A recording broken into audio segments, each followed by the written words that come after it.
I'm sad because I miss my grandpa. That would make me sad too. A bottle of this smelly purple mixture always stood on the shelf above the sink in the bathroom. As OEA, we absolutely believe that our students and our educators should have access to not only high quality books, but diverse books, because our students need to see themselves in the books and the literature that they have access to.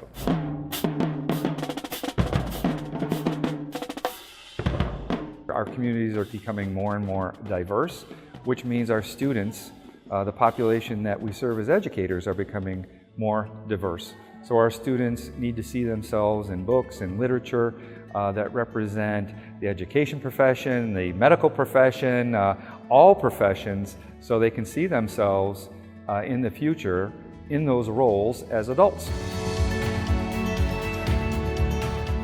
This is our second annual event. This year we're in East Cleveland to celebrate diversity in reading to our students and our educators and communities. It's so nice to have this type of event for our kids and for our communities. A lot of times we don't have the opportunity to have these events, so I'm really excited to be here and have this in East Cleveland. I like to read a lot, and so I like the books here, and I like the different activities that they have for us to do. I like that there's like these huge rooms and there's a bunch of books. They can't always go into a bookstore and pick something they like, and here they could come and pick up a book and they don't have to worry about how much it costs, and they have it to have their own. What makes a book a good book to read is where there's so many adventures you get to go on and you get to learn about the world differently than others might learn about it. I like to read a lot of stories about Black history and like where I come from, so I can learn about my heritage. Reading books is pretty cool because it can really help me figure out who I am, figure out things that I've never discovered about myself. It's very important for the students here in East Cleveland to be able to view themselves in a light other than being in this community. So this community has a high level of poverty. So being able to see themselves in different positions and the capabilities that they have are things that are outside of East Cleveland is extremely important for them. We want them to grow up knowing that they are not limited by these 2.5 miles or 3 miles of East Cleveland. And so when they see people that look like them being able to be successful, it gives them motivation to work towards their goals and to set goals that are beyond, what they see every day. A-N-D.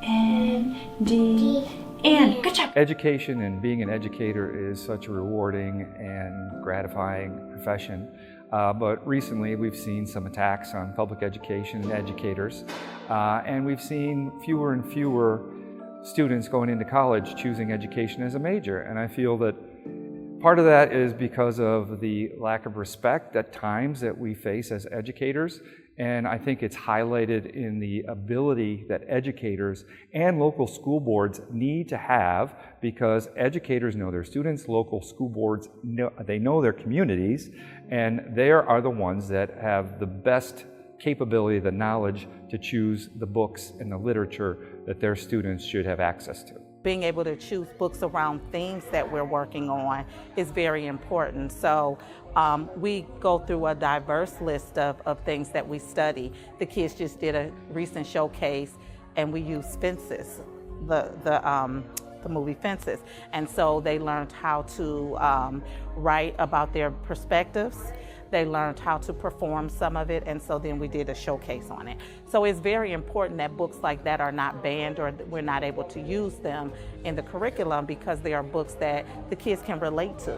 And here in East Cleveland, the kids have limited experiences. So being able to bring those experiences through books are very important to their academic success. So to have a list of banned books that we cannot use would definitely limit the educational experiences, the cultural experiences, and not just with the African American culture, because that's all they see here. So we have to introduce them to other cultures through books, through films, and if those things are banned, then what do we do for our kids so that they have those experiences? Regardless of zip codes, regardless of whether the students are in urban, rural, suburban communities, our students need to see themselves reflected in their books and their literature, not only themselves, but all professions. We need to have people of all races and colors and religions go into the field of education. OEA is working to promote that, working with HBCUs. We need to have a diverse workforce. We need to continue to work with our colleges and universities all across the state to make sure that we have highly qualified individuals going into the profession so we can have highly qualified educators in front of our students, and that is one of our goals and missions of the Ohio Education Association. So we just appreciate the chance to be here and to work with East Cleveland Education Association and this community of East Cleveland to make sure that their students have access to diverse books and diverse reading opportunities.